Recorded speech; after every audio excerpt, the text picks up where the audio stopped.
entitled "Neighbor Cuts Down My 200-Year-Old Oak." Now he's homeless.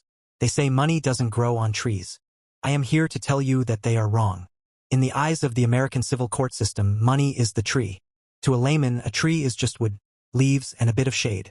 But to the law, specifically the niche and ruthless world of timber trespass litigation, a mature hardwood is a capital asset. It is property, no different than a diamond necklace or a vintage car. And just like stealing a car, destroying a tree that doesn't belong to you comes with consequences that can dismantle a life. My neighbor, a man named Brad, viewed the world through the lens of immediate gratification. If he wanted it, he bought it. If it was in his way, he moved it. He was a regional sales director for a software company, the kind of guy who leased a new white BMW every 2 years and spoke at a volume that suggested he was always addressing a crowded room. He moved into the house next to mine in suburban Connecticut in late April. By May, he had decided that my 200-year-old white oak was the only thing standing between him and the perfect summer vibe. I stood on my back porch, a mug of black coffee in hand, looking at the tree. It was a Quercus alba, a white oak that had likely been a sapling when James Madison was president. Its trunk was massive, a deeply furrowed column of gray bark that took 3 men to encircle. The canopy was a cathedral of green that shaded half of my yard and, unfortunately for Brad, a corner of his. "It's dropping sap on the patio, Dan," Brad had said to me the week prior, leaning over the low stone wall that separated our lots. He was wearing aviator sunglasses, though it was overcast. "And I'm putting a pool in. A big one. Salt water. The leaves are going to be a nightmare for the skimmers." "It's a white oak, Brad," I had replied, keeping my voice even. "It doesn't drop sap like a pine. And it's been here since before this town was a town. I'm not cutting it down. I'll pay for it," he'd offered, flashing a smile that probably worked on junior sales reps. "I'll split the cost of removal with you. Hell, I'll pay the whole thing. $2,000? Let's get a crew out here, grind the stump, open up the sky. It'll raise your property value. More sun." "No," I said. "The tree stays. It's on my land. It's healthy. It's not coming down." Brad had stopped smiling then. He took off his sunglasses and gave me a look that was half pity, half annoyance. "We'll see," he had said. "Nobody likes a bad neighbor, Dan." I didn't realize at the time that "we'll see" was not a resignation. It was a timeline. I am a consultant for logistics supply chains. My job involves looking at complex systems, identifying points of failure, and fixing them. It requires patience and an obsession with detail. Brad didn't know this. He just saw a guy in a flannel shirt who mowed his own lawn and drove a 5-year-old Ford truck. He mistook quiet for weak. The incident happened 2 weeks later. I had to fly to Chicago for a 3-day conference. I left on a Tuesday morning. I returned late Thursday night. The moment I turned onto my street, I felt it. A sensory gap. A hole in the skyline. The streetlight, usually filtered through a dense weave of leaves, was glaringly bright, casting harsh, uninhibited shadows across my driveway. My stomach dropped. A cold, heavy stone hitting the bottom of a well. I pulled into the driveway and left the headlights on. I walked to the backyard. The smell hit me first. The sharp, raw scent of fresh sawdust. It's a smell of violence, of something living having been ripped open. There it was. Or rather, there it wasn't. The white oak was gone. All that remained was a jagged stump, cut flush to the ground, roughly 4 feet wide. The ground around it was churned up by heavy machinery tracks that led directly from the stump, across the property line, and into Brad's yard.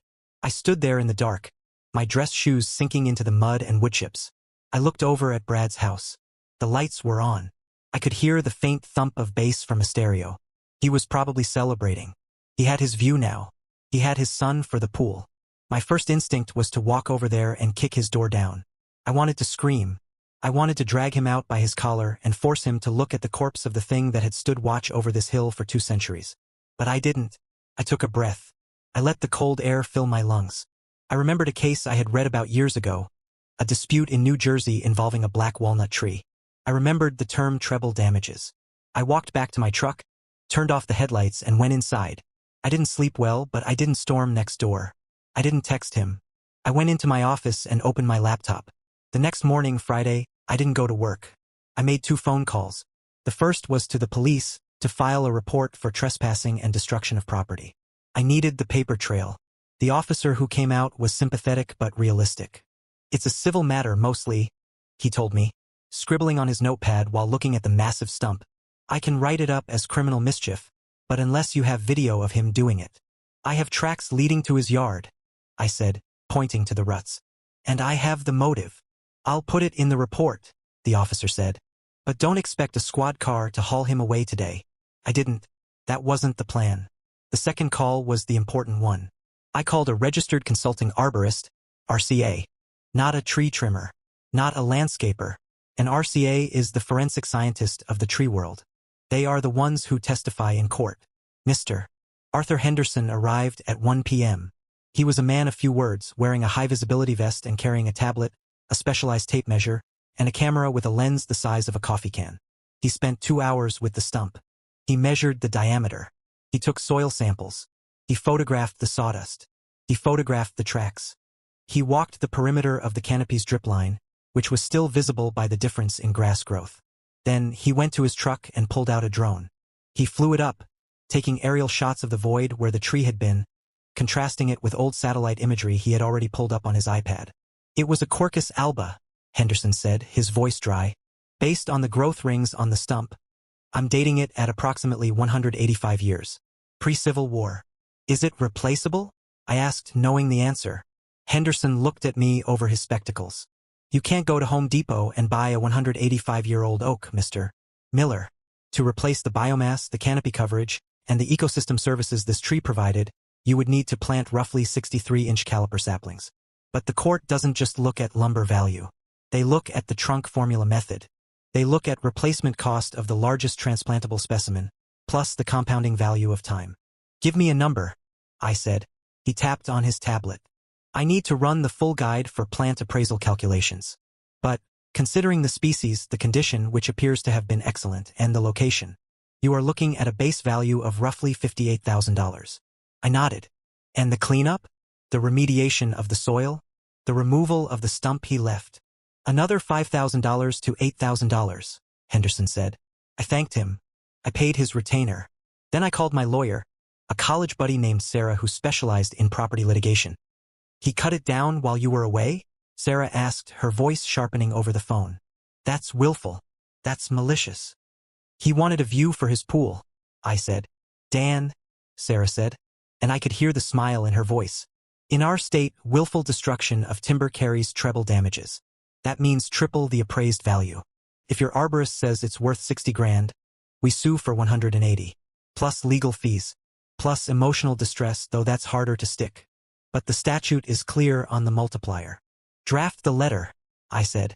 But don't send it yet. I want to wait until Monday. Why Monday? Because the pool contractors are starting on Monday, I said. I want him to be in a good mood. The weekend passed. I saw Brad in his driveway on Saturday. He waved at me. A big, sweeping, magnanimous wave. He walked over to the fence. Hey, Dan, he shouted. See? Much brighter, right? Look, I know you were attached to it, but I did you a favor. I hired a top-notch crew. They dropped it in pieces. Didn't touch your grass. I even paid for it myself. 5 grand out of my own pocket. Consider it a housewarming gift from me to you. He really believed it. He believed that because he had money and initiative, he could rewrite the reality of the situation. He thought he could bully reality just like he probably bullied his sales team. You trespassed, Brad, I said calmly. Oh, come on. Don't be like that. It's done. It's wood. It grows back. He laughed. Eventually. You have no idea what you've done, I said. I improved our property values. He scoffed, turning back to his house. You're welcome. Monday morning arrived. At 7 a.m., a convoy of trucks arrived at Brad's house. An excavator, a concrete mixer, a rebar delivery truck. They were breaking ground on his pool. I waited until the excavator had just offloaded. Brad was out there in his suit, pointing, directing, feeling like the king of his castle. I walked out. I didn't walk to the fence. I walked to my mailbox. I took out the large, thick envelope that Sarah had couriered over on Sunday. I walked up Brad's driveway. Whoa, Dan. Hard hat area. Brad chuckled. Exciting day, huh?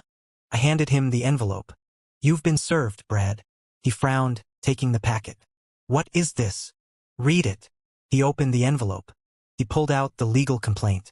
He scanned the first page. He laughed. A lawsuit? Really? For a tree? Come on, Dan. How much do you want? $500. Keep reading. I said. Page 3. The valuation. Brad flipped the page. He stopped. His eyes narrowed.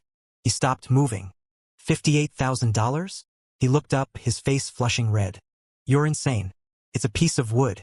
I can buy an oak tree for $200 at the nursery. Not that tree, I said. That tree was an asset. And because you entered my property without permission and destroyed it knowingly, we are filing under the timber trespass statute. Look at the bottom line, Brad. He looked. Total damages sought, $174,000. Treble damages pursuant to State Code 55 to 331. Plus legal fees plus restoration costs. $174,000, he whispered. He looked at the excavator driver who was waiting for a signal. This is a joke, Brad stammered. You can't sue me for this. I'll countersue. I'll tell them it was a hazard. It was leaning. I have the arborist's report from Friday, I said. He has photos, core samples, and drone footage. The tree was in perfect health. And I have the police report for trespassing. And I have your text messages from last month asking to cut it down because of leaves in the pool, which proves premeditation. Proves it wasn't a mistake. You knew it was my property, and you destroyed it because you didn't care. Brad looked at the excavator. He looked at his half-dug yard. He looked at the stump on my land. I can't afford a $200,000 lawsuit, he said, the volume of his voice dropping for the first time since I met him. I just put the deposit down on the pool. The financing is tight. Then I guess you shouldn't have cut down my tree, I said. We can settle this, he pleaded. I'll pay you 10 grand. Right now. Cash. I don't want your money, Brad, I said. I wanted my tree. Since I can't have that, I'm going to let the court decide what your arrogance is worth. I turned and walked away. Get off my driveway, he screamed after me. With pleasure, I called back. The lawsuit took 6 months. Brad tried to fight it. He hired a lawyer who tried to argue that the tree was actually on the property line, making it shared property. The surveyor I hired, another $1,500 well spent, proved the trunk was entirely on my side by 8 inches. He tried to argue the tree was diseased. Mr. Henderson's 50-page report dismantled that argument in 5 minutes during the deposition. He tried to argue that he had verbal permission. My lawyer asked him to produce a text, an email, or a witness. He had none. In the end, his lawyer advised him to settle. They knew that if it went to a jury, a local jury who loved their old trees and hated arrogant newcomers, he would get crushed. We settled for $130,000. It wasn't the full $174,000, but it was enough to ruin him. Brad had to cancel the pool. The excavation hole sat there for months, a mud pit collecting rainwater and breeding mosquitoes, because he couldn't afford the concrete pour after paying me. 3 months after the settlement, a for sale sign went up in his yard. He couldn't afford the mortgage, the legal fees, and the settlement. He had leveraged himself to the hilt to buy the house and the BMW, living paycheck to paycheck on a high salary. The check he wrote me drained his liquidity. He moved out on a rainy Tuesday. He didn't wave. He didn't look at my house. He just got in his BMW and drove away. With the settlement money, I did 2 things. First, I hired a professional crew to remove the stump properly and restore the soil.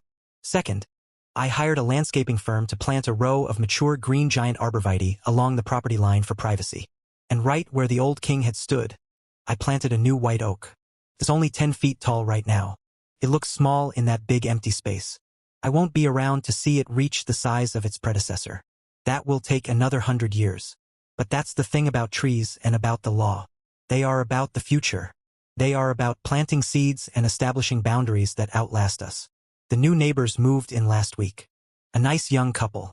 They asked about the young oak tree. It's a start, I told them. Just give it time. And I made sure to point out exactly where the property line was, just in case.